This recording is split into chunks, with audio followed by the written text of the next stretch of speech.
I'm one of the psychiatrists who work here in the Department of Psychological Medicine, and I'm seeing you today because you were referred up from A&E. I understand that you were there a couple of nights ago having cut your arms. Yeah. I think that was, you'd come in after your relationship had ended, is that right? Yeah. Okay. Can I just check, have they bandaged you up and are things settling down there? Yeah, it's fine. Okay.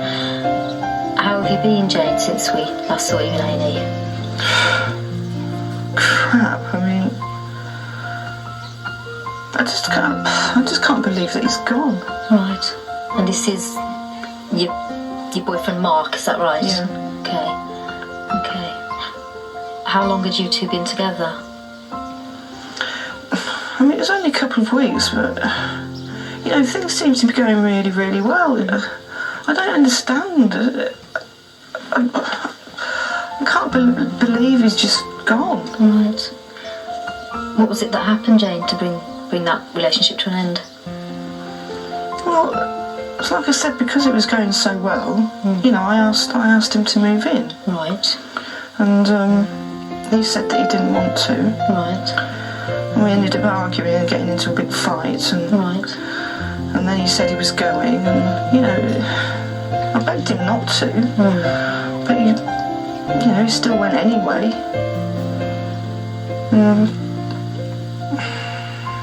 So was it after he had gone that you cut? Yeah. Right. And can you tell me a bit more about what happened when you cut? Well,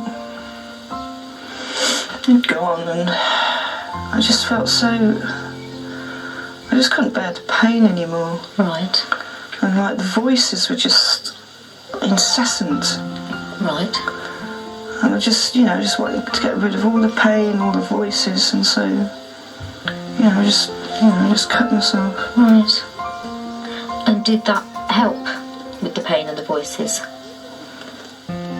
Yeah. Right.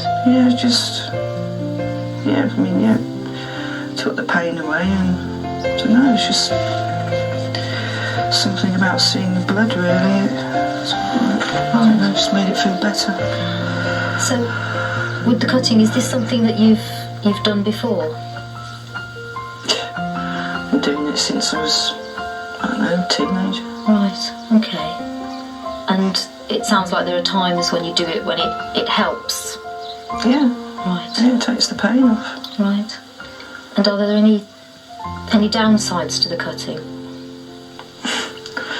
Well, yeah, I mean, there's been a few, but I suppose the main thing is, I don't know, my arms and legs are a mess. Right. Okay. And you mentioned, Jane, voices. And I know you've spoken to doctors about them before. Yeah. But can I just ask you a few more questions about them, please, if that's okay? Yeah. Okay, can you tell me, how long is it that you've been hearing the voices? That's since I was a teenager as well. Right, okay. And do you know, how many voices are there, or who they are? I don't know who they are. It's mainly my stepdad. Right. He, I don't know, just tells me how dirty I am and right. how horrible I am. Right. Okay. And I don't know, sometimes it's my mum as well. But... And what kind of things does your mum say? I think maybe she thinks I'm a liar. Right. Okay. And how often is it that you get these voices, Jane? They're not there all the time, but generally they're quite sort of sitting there. But I don't know. Just sometimes they're louder than others, and it's like the other night. They might as well have been in the room. Right. Did you think they were in the room? No, I mean I know that they're not there. Right. Okay. But it's like they're just so loud in my head. Right.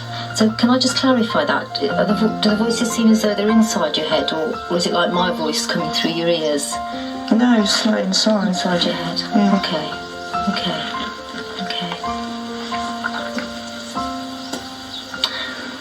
And am I right in thinking that they trouble you more at times when you're stressed out? Yeah. Right. Okay. Can I ask you a few more general questions about how you are in your mood? How would you say that you feel generally, kind of in yourself?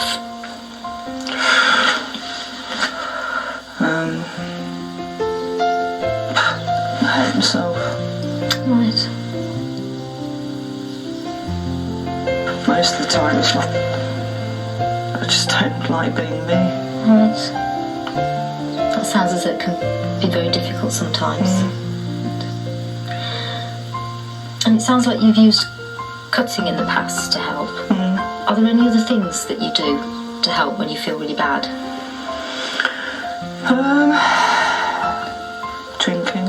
Right. I smoke a few spliffs now and then. Right. I don't do it so much now, but like in the past, I don't know, I just had a funny thing about food. Right. You know, sort of like binge and then just throw it back up again. Right.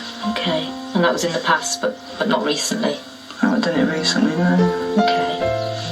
And can I ask Jane, it sounds like when you cut the other night, you were doing it sort of to kind of get rid of the pain. Can I just clarify, were you doing it to try and kill yourself? No. Okay. Have there ever been times in the past when you have tried to kill yourself? Late teens. Right. What happened then? When I was 19. I don't know, it just got to a point where I didn't want to be here anymore, so took some tablets. Right. Okay. So that was in your late teens, and at the time you took the tablets because you wanted to be dead, is that right? Okay. Okay. But you've not wanted to be dead since that time in your late teens? No. Okay. Can I ask you a few more general questions about your home situation? Who is it that... Is there anyone at home with you? Well, not now, but... Right. My daughter used to live with me. Okay. But she's gone to live with her dad now. Right. So she's gone to live with her dad. Is that quite a recent thing? About a year ago. Right. And what was that about?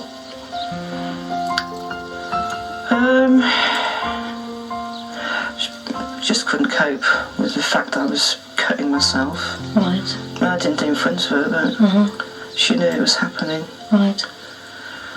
And I suppose one of the big things as well was the relationships that I had. The relationships you had? Can you tell me a bit more about that? Well, it's like the one I just had with Mark, you know. It starts off being great, and then I get really scared. Just get really scared that they're going to leave, and then it turns into a big fight, and they end up leaving anyway. Right. And it sounds like your daughter struggled with that. Yeah, I mean, I suppose she didn't know whether she was coming or going, really. Right. Okay. And were there a lot of relationships like that? Yeah. Okay. You've seen, Jane, a few people in the past. You've seen a couple of psychiatrists and a couple of counsellors. Has anything that anyone's done for you before been particularly helpful? Been crap. I just feel like I've been passed from pillar to post. Right. Right. So you've not found anything that people have done particularly helpful in helping you to manage your relationships and your cutting and the things that seem to go wrong for you? Well, it's like nobody's listening to me. Right. You know, I think you're the only person who's actually sat and listened to what I've got to say. Okay.